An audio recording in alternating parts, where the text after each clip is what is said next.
जय हिंद दोस्तों, कैसे हैं आप लोग। तो आज हम बात करने वाले हैं साल 2018 में आई एक डिस्टर्बिंग फिल्म द फार्म के बारे में। दोस्तों, इस फिल्म की कहानी काफी अच्छी है जो आपको बेहद पसंद आएगी, तो आप इस वीडियो को एंड तक जरूर देखिएगा। फिल्म की स्टार्टिंग में हमें एक कपल एलेक और नोरा दिखाए जाते हैं जो एक गांव में जा रहे थे वेकेशन मनाने के लिए। एलेक और नोरा शायद अपने रिलेशनशिप से खुश नहीं थे, इसीलिए वो वेकेशन पे जा रहे थे ताकि उनका माइंड फ्रेश हो सके। नोरा एलेक से कहती है कि उसे बहुत तेज पी आई है तो वो उसे वॉशरूम ले जाए। एलेक उससे कहता है कि वो जंगल में ही वो कर सकती है, लेकिन वो एक वॉशरूम यूज करना चाहती थी, इसीलिए वो गाड़ी नहीं रुकवाती। रास्ते में उन्हें एक अबैंडन्ड रेस्टोरेंट मिलता है जिसके आगे वो अपनी गाड़ी रोकते हैं। एलेक और नोरा वहाँ आवाज लगाते हैं लेकिन वहाँ पे कोई नहीं होता। ये देख के नोरा एलेक से कहती है कि वो रेस्टोरेंट के पीछे जा रही है। जब वो वहाँ जाती है तो उसे एक पर्स मिलता है जिसके अंदर पैसे थे और उसके साइड में एक फोन भी पड़ा था, मानो कि यहाँ पे कोई आया हो। तभी हम देखते हैं कि घास में इंसान के कंकाल पड़े हैं, जिससे हमें पता चलता है कि ये गांव कैनिबल्स का है।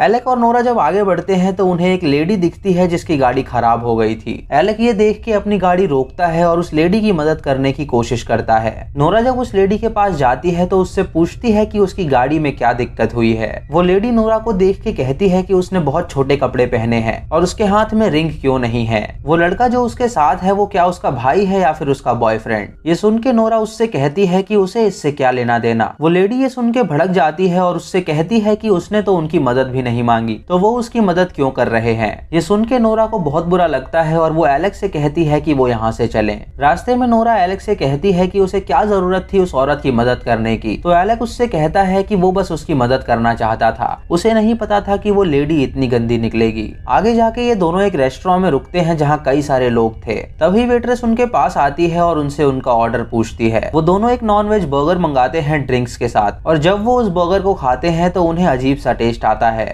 तभी एलेक नोटिस करता है कि एक लड़का उन्हें घूर रहा है। ये देख के उसे काफी अनकंफर्टेबल फील होता है, तो वो नोरा से कहता है कि उन्हें यहाँ से चलना चाहिए। जब वो दोनों वहाँ से जा रहे होते हैं तो वो लड़का नोरा का रास्ता रोक लेता है और उससे कहता है कि इस गांव में खतरा है। ये सुन के नोरा हैरान हो जाती है और एलेक उसे लेके वहाँ से चला जाता है। आगे वो एक गैस स्टेशन पे रुकते हैं गाड़ी में गैस भरने के लिए। जब वो दोनों उस गैस स्टेशन के मालिक को पे करने जाते हैं तो देखते हैं कि वो काफी वियर्ड सा बिहेव कर रहा है। एलेक उससे पूछता है कि उन्हें एक रात रुकने के लिए जगह चाहिए, तो अगर यहाँ पे कोई होटल है तो वो उसे उसका एड्रेस दे। वो बंदा उसे कहता है कि यहाँ पे कोई होटल नहीं है, लेकिन कुछ ही दूरी पे यहाँ पे कैबिन है जहाँ पे वो रह सकते हैं। ये सुन के वो दोनों उस कैबिन में जाने के लिए निकल जाते हैं। नोरा एलेक से कहती है कि उसे यहाँ पे कुछ गड़बड़ लग रही है और उन्हें उस कैबिन में नहीं जाना चाहिए, क्योंकि क्या पता वो उसके दोस्त का कैबिन हो और वो उसके साथ कुछ गलत करे। ये सुन के एलेक उससे कहता है कि वो ज्यादा ना सोचे, वो उसका ख्याल रखेगा। जब वो दोनों उस कैबिन के बाहर पहुंचते हैं तो देखते हैं कि वहाँ पे कई सारी गाड़ियां खड़ी हैं। ये देख के वो समझ जाते हैं कि यहाँ और भी लोग मौजूद हैं और वो काफी रिलीफ फील करते हैं। जब वो कैबिन में जाते हैं तो देखते हैं कि वो पूरी तरह गंदा पड़ा हुआ है, मानो कि उसे कई दिनों से साफ ना किया गया हो। वो वहाँ पे आवाज लगाते हैं तो एक आदमी उन्हें रिसीव करता है। वो उनसे कहता है कि अगर उन्हें रूम रेंट पे चाहिए तो वो उन्हें प्रोवाइड करा देगा। ये सुन के एलेक उसे हाँ कहता है तो वो उन्हें एक कमरे में ले जाता है। वो उनसे कहता है कि ये कैबिन बहुत साल पुराना है और वो अकेला ही इसका ख्याल रखता है, इसीलिए यहाँ पे वो साफ सफाई नहीं कर पाता। वो उनसे ढेर सारी बातें करने लगता है तो नोरा उससे कहती है कि वो उन्हें एक्सक्यूज करे। ये सुन के वो आदमी गुस्सा होके तुरंत वहाँ से चला जाता है और हम देखते हैं कि उसी कमरे के दूसरे बेड पे खून पड़ा है, मानो कि वहाँ पे लोगों का मर्डर हुआ हो। रात को नोरा और एलेक जब सो रहे होते हैं तो उनके बेड के नीचे एक आदमी होता है जिसने मास्क पहना था। वो उनके बेड के नीचे से निकल के उन पे हमला करता है और उन्हें किडनैप कर लेता है। अगली सुबह जब नोरा की आंखें खुलती हैं तो वो अपने आप को एक पिंजड़े में बंद पाती है। वो अपने आप को छुड़ाने की कोशिश करती है लेकिन वो नाकामयाब होती है। तभी वहाँ पे मास्क पहना एक आदमी आता है और उसे शांत रहने के लिए कहता है। दोस्तों, ये गांव पूरा कैनिबल्स का था और नोरा और एलेक वहां फंस गए थे।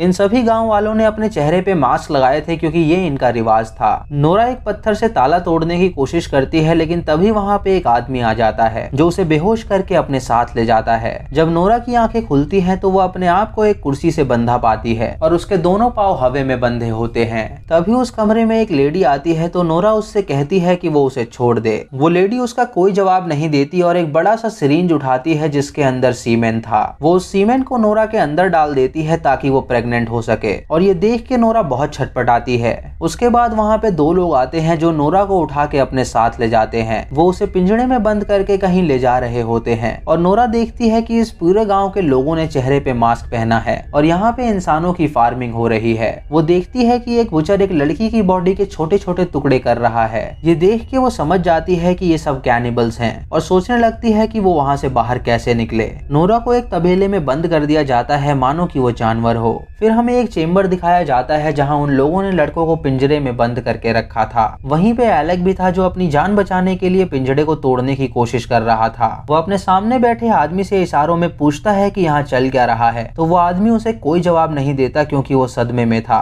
तभी वहाँ पे गांव के कुछ लोग आते हैं जिनके हाथ में हथौड़ा होता है। वो एक एक करके उन लड़कों के सर पे हथौड़ा मारते हैं जिससे वो बेहोश हो जाते हैं। जब एंड्रयू की बारी आती है तो एंड्रयू अपने आप को बचाने की कोशिश करता है लेकिन वो उसके सर पे हथौड़ा मार देते हैं जिससे एंड्रयू बेहोश हो जाता है। उसके बाद वो एक एक करके उन सबकी बॉडीज को एक ट्रॉली पे रख के बुचरिंग के लिए ले जाते हैं। इन सबका मैनेजर होता है एक आदमी जिसने ब्लैक पॉलीथीन पहनी थी। वो अपने साथ इंसान के कुछ बॉडी पार्ट्स ले जाता है सप्लाई करने के लिए। वो सप्लायर को पैसे देता है और सप्लायर उनके लिए बॉडीज लाया होता है। उसके बाद वो आदमी उस कैबिन के मालिक के पास जाता है जो कि वहाँ का लैंडलॉर्ड था और वो ही यहाँ पे ये सब काम करवा रहा था। वो उससे कहता है कि हमारे खाने में कोई भी कमी नहीं होनी चाहिए क्योंकि उसके कस्टमर्स की कंप्लेंट्स आ रही हैं खाने की क्वालिटी को लेके। दोस्तों यहाँ पे जिस खाने की बात कर रहा था वो इंसान का मीट था।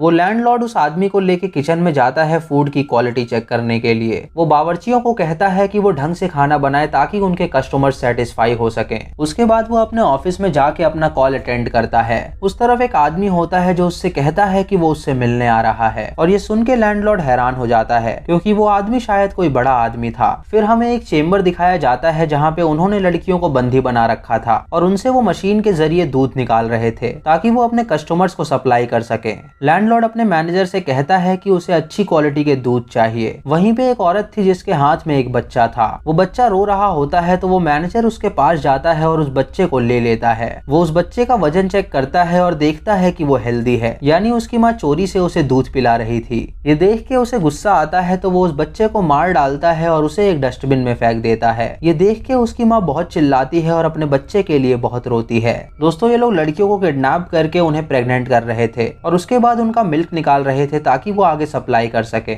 उन सबके जाने के बाद वहाँ पे वो गैस स्टेशन वाला बंदा आता है जो कि पागल था। वो देखता है कि एक लड़की बहुत कमजोर हो रही है तो वो उसके लिए एक ग्लास में दूध निकालता है। वो उससे कहता है कि वो उसे फीड करना चाहता है तो वो लड़की उस पे भड़क जाती है और उसे गाली देने लगती है। ये सुन के वो पागल उस पे गुस्सा करता है और उसे जान से मार डालता है। जब एक एम्प्लॉय वहाँ पे इंस्पेक्शन करने आता है तो उस लड़की की लाश देख के वो हैरान हो जाता है। ये खबर वो लैंडलॉर्ड को देता है तो वो सभी उस लड़की की लाश के पास जाते हैं और देखते हैं कि उसे एंड्रयू ने अपनी छड़ी से मारा है। ये देख के लैंडलॉर्ड कहता है कि वो एंड्रयू को ढूंढ के लाएं तो वो बंदे उसकी खोज में निकल जाते हैं। इधर नोरा जब तबेले में बंद होती है तो वो एक लड़की की आवाज सुनती है। वो देखती है कि वो लड़की पूरी तरह जख्मी पड़ी हुई है और उसके अंदर से दूध निकाला जा रहा है। वो उससे पूछती है कि वो यहाँ से बाहर कैसे निकल सकते हैं तो वो लड़की उससे कहती है कि यहाँ से बाहर निकलने का कोई रास्ता नहीं है। वो कई सालों से यहाँ पे हैं और वो कई बार उसे प्रेग्नेंट कर चुके हैं ताकि वो उससे मिल्क प्रोड्यूस कर सके। ये सुन के नोरा हैरान हो जाती है और सोचने लगती है कि वो यहाँ से कैसे बाहर निकले। वहीं पे एक और लड़की होती है जिसे उन्होंने हाल ही में बंदी बनाया था। वो लड़की काफी रो रही होती है तो नोरा उससे कहती है कि वो उसे यहाँ से बाहर निकालेगी। इधर वो बंदा एंड्रयू को ढूंढ लेता है जो कि लाशों के साथ खेल रहा था। वो उसे पकड़ के लैंडलॉर्ड के पास लाता है तो एंड्रयू उससे माफी मांगता है और उससे कहता है कि उसने गलती से उसे मार डाला क्योंकि वो बहुत गालियां दे रही थी। ये सुन के लैंडलॉर्ड उससे कहता है कि सजा के तौर पे वो उन्हें अब खाना दे। एंड्रयू और मैनेजर खाना लेके आते हैं और पिंजड़े में बंद लोगों को सर्व करते हैं। तभी एंड्रयू वो खाना गिरा के वहाँ से भागने लगता है और वो मैनेजर उसका पीछा करता है। एंड्रयू भाग के तुरंत लैंडलॉर्ड के पास चला जाता है और उससे कहता है कि उसने काम खत्म कर दिया। ये देख के लैंडलॉर्ड उस पे बहुत खुश होता है और वो मैनेजर उसे कुछ नहीं कह पाता क्योंकि लैंडलॉर्ड के सामने वो उसे कुछ नहीं कह सकता था। उसके बाद मैनेजर दो आदमियों को लेके तबेले में जाता है और उस लड़की को पकड़ के बांध देता है। वो एक चाकू से उसे मार डालता है और उसके शरीर की बुचरिंग करके उसे वहां से ले जाता है। नोरा ये सब देख रही होती है जिससे उसे काफी डर लगता है। तभी उसका दरवाजा जोर से कोई पीटता है तो नोरा डर जाती है। जब वो दरवाजा खुलता है तो वो देखती है कि वो एलेक है जो उसे बचाने आया है। नोरा और एलेक वहाँ से बाहर निकलने की कोशिश करते हैं, लेकिन चारों तरफ वहाँ पे बंदे मौजूद थे। तभी उन्हें एक ट्रक दिखता है तो नोरा उस ट्रक को स्टार्ट करने की कोशिश करती है, लेकिन वो ट्रक स्टार्ट नहीं होता। तभी उस ट्रक का मालिक वहाँ आता है तो वो दोनों वहाँ छुप जाते हैं। उसके जाने के बाद वो लोग आगे बढ़ते हैं तो उन्हें एक चर्च दिखता है। जब वो लोग उस चर्च में जाते हैं तो देखते हैं कि वहाँ जीसस के चेहरे पे मास्क लगा है, यानी ये लोग जानवर को अपना भगवान मानते थे और इंसानों के साथ वही करते थे जो इंसान जानवर के साथ करते हैं। तभी वहाँ पे एक आदमी आता है तो ये दोनों छुप जाते हैं। वो आदमी इनकी आवाज सुन लेता है और इन्हें देख के वो चर्च की घंटी बजा देता है, जिससे सभी गांव वाले उन्हें पकड़ने के लिए निकल जाते हैं। जब वो दोनों भाग रहे होते हैं तो एलेक का पैर एक ट्रैप में फंस जाता है। वो नोरा से कहता है कि वो यहाँ से भागे, तो नोरा उसे अकेला छोड़ के वहाँ से भागने लगती है। तभी वहाँ पे दो आदमी आते हैं जो एलेक के सर पे एक बड़ा सा पत्थर गिराते हैं, जिससे उसकी मौत हो जाती है। नोरा भागते हुए एक चेम्बर में पहुंचती है और छुप जाती है। वो एक आदमी से पूछती है कि यहाँ से बाहर कैसे निकला जाए, तो वो आदमी उसे बताता है कि उसने किसी के हाथ में चाबियां देखी थी, तो अगर वो चाबी ला पाए तो वो उन सबको बचा सकेगी। ये सुन के नोरा उस चाबी की तलाश में निकल जाती है और देखती है कि सभी गांव वाले औजार लेके उसे ढूंढ रहे हैं। नोरा गाड़ियों के पास पहुंचती है जहां एक आदमी डिलीवरी ले रहा था। वो उस आदमी पे हमला कर देती है, जिससे वो बेहोश हो जाता है और उसकी गाड़ी लेके वहां से भागने लगती है। तभी वो गाड़ी अपने आप रुक जाती है और गाँव वाले उसका पीछा करते हैं। वो उसे पकड़ने की बहुत कोशिश करते हैं, लेकिन वो उसे पकड़ नहीं पाते। तभी नोरा देखती है कि वो भागते हुए उसी तबेले के पास पहुंच गई है। वो उस लड़की के कमरे का दरवाजा खोल देती है जो उसे वहां मिली थी। वो दोनों वहां से भाग के एक बस के अंदर जाती हैं, जिसके अंदर चाबी नहीं थी। चाबी लेने के लिए वो दोनों ऑफिस में जाती हैं, जहां उन्हें चाबियां मिल जाती हैं और वापस बस में आके वो बस को स्टार्ट करने की कोशिश करती हैं और बस स्टार्ट हो जाती है। नोरा ये देख के बहुत खुश होती है और उस लड़की को बताती है कि बस स्टार्ट हो गई, लेकिन वो लड़की उसका कोई जवाब नहीं देती। नोरा जब पीछे मुड़ती है तो देखती है कि बस में गांव के सभी लोग बैठे हैं और ये देख के वो हैरान हो जाती है। फिर सीन कट होता है और हम देखते हैं कि उन्होंने नोरा और उस लड़की को रोस्ट कर दिया है और उन्हें एक चिकन की तरह डाइनिंग टेबल पे परोसा है और इसी के साथ मूवी खत्म हो जाती है। तो दोस्तों ये थी इस फिल्म की कहानी, जहां नोरा और एलेक नरभक्षियों के गांव में फंस गए थे। उन लोगों के लिए जानवर भगवान थे और इंसान को वो जानवर समझते थे, इसीलिए वो उन्हें वैसा ही ट्रीट कर रहे थे जैसा कि इंसान जानवरों के साथ करते हैं। हम इंसान जानवरों की बुचरिंग करते हैं उन्हें खाने के लिए, और ये लोग इंसान की बुचरिंग कर रहे थे उन्हें खाने के लिए। हम इंसान जानवरों को पिंजड़े में बंद करके एक फार्म में रखते हैं और ये लोग भी इंसानों को पिंजड़े में बंद करके उन्हें फार्म में रख रहे थे। हम जानवरों का मिल्क प्रोड्यूस करते हैं और ये लोग भी इंसान का मिल्क प्रोड्यूस कर रहे थे, यानी ये पूरी तरह इंसान को एक जानवर की तरह ही ट्रीट कर रहे थे। तो दोस्तों ये थी आज की वीडियो। अगर आपको वीडियो पसंद आई हो तो आप हमें कमेंट सेक्शन में ज़रूर बताएं और ये भी बताएं कि इस फिल्म का थीम आपको कैसा लगा। अगर चैनल पे नए हैं तो इसे सब्सक्राइब करें और बेल आइकॉन दबाएं नोटिफिकेशंस के लिए, और मूवी लिंक्स के लिए आप हमें टेलीग्राम पे फॉलो कर सकते हैं। दोस्तों वीडियो को लाइक और शेयर करना बिल्कुल मत भूलिएगा। तो मैं मिलता हूँ आपको अगली वीडियो में, तब तक के लिए जय हिंद।